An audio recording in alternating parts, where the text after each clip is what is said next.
Tere, mina olen Ingrid Maadvere ja täna näitan teile, kuidas teha siis andmeanalüüsi ja me teeme siis seda Google arvutustabelis või Google Sheetis ja kõigepealt ma näitan teile nüüd seda faili, mis mul siis olemas on. Et mul on see siis Google Formsist on alla laetud ja tegemist on ühe sellise küsitlusega, ma näitan teile korra neid küsimusi ka, kus siis nii, tõstame selle korra üles, kus siis olid sellised küsimused, et tuli valida siis klass, siis sugu ja siis olid õpistrateegiatega seotud küsimused, et kas ajaplaneerijas on õpilane vaadanud koomikseid, on koos õpetajaga vaadanud ja siis läksid edasi, et kas nad on kuulnud selliseid mõisteid nagu meenutamine, hajutamine, vigadest õppimine, ajupaus, kas õpetajad on tundides õpetanud, kuidas õppida ja siis on veel sellised valikvastused, et millised väited käivad sinu kohta. Nii et nende küsimuste põhjal on mul siis olemas vastuste leht, mida me hakkame siis analüüsima. Aga kõigepealt, et üldse sellega tööle hakata, teeme selle tabeli korda. Ja tavaliselt on niimoodi, et kui mul on need vastused nagu olemas, siis mõistlik oleks neist teha koopia. Nii et ma lähen korra siia üles, võin valida kõik välja või teine variant koopia tegemiseks on tegelikult Google arvutustabelil see, et ma lähen siia, kus on see leht 1, väikse noolekese peale ja vajutan dubleeri. Nii. Ja nüüd tehti mulle siis sellest leht 1 koopia. Ja miks alati jäetakse alles see selline, see on nüüd see originaal, eks ole, leht 1 on originaal, see on nüüd koopia, ma võin selle ka ümber nimetada, lähme siia alla ja nimetame ümber, paneme, et see on nüüd siis koopia, et mul jääksid need alusasjad ka alles, et kui ma midagi kustutama hakkan, no näiteks siinsamas koopias, mul ei ole tegelikult analüüsiks vaja ajatemplit. Ajatempel tuli siia juurde lihtsalt sellepärast, see näitab, millal seda täideti. Kui ma tahan mingisugust veergu või rida kustutada, lähen ma siia üles, näiteks A peale, teen parema hiireklõpsu ja ütlen kustuta veerg. Nii, see kustutati ära. Nii, teine asi, mida ma nüüd tegelikult ei vaja, on siis see, et mul oleks teada, et kas see oli nüüd teine S või esimene A. Ma tahaks võrrelda esimesi ja teisi klasse.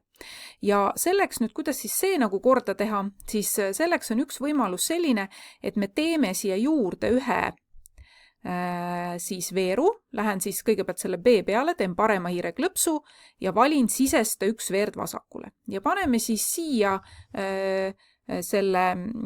uuesti selle klass pealkirjaks, nii klass.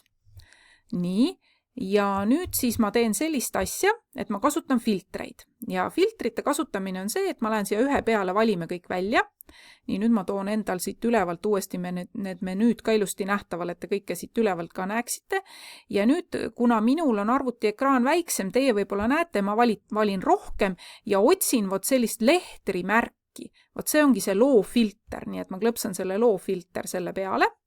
Ja nüüd siis teeks sellise asja, et järjestaks näiteks ära, et valiks, et sortimisalus A-setini, paneme nii. Ja mis nüüd juhtus? Nüüd me näeme, et siia üles jäid kõik siis esimesed klassid, alla jäid teised. Et ma nagu panin siis selles järjekorras, tähestiku järjekorras.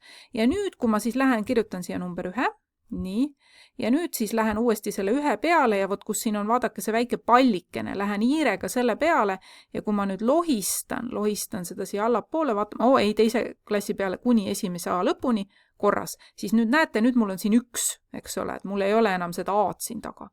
Ja teeme nüüd selle teisega ka niimoodi, kirjutame teiste klassidega, paneme 2, nii, tulen korra välja, lähen uuesti selle lahtri peale, et ma ei oleks selles kirjutamisasendis, eks ole, kui ma teen topeltklõpsu, näete, mis siis juhtub, siis ma saan kirjutada, aga mul ei ole vaja kirjutada, mul on vaja lohistada, nii, lähen siia, nüüd vaatan, et siin on see väike pallike, võtan just sellest kinni ja lohistan ta alla, nii et hopp, nii, vaatame veel, nii, kuni teise klassi lõpuni korras, nii et nüüd mul on siis tehtud niimoodi, et mul on siis on esimesed klassid ja teised klassid. No ja kustutan näiteks nüüd selle esimese veeru ära, et seda mul vaja enam ei ole, et mind ei huvita, kas see oli A-st või B-st, nii kustuta veerg.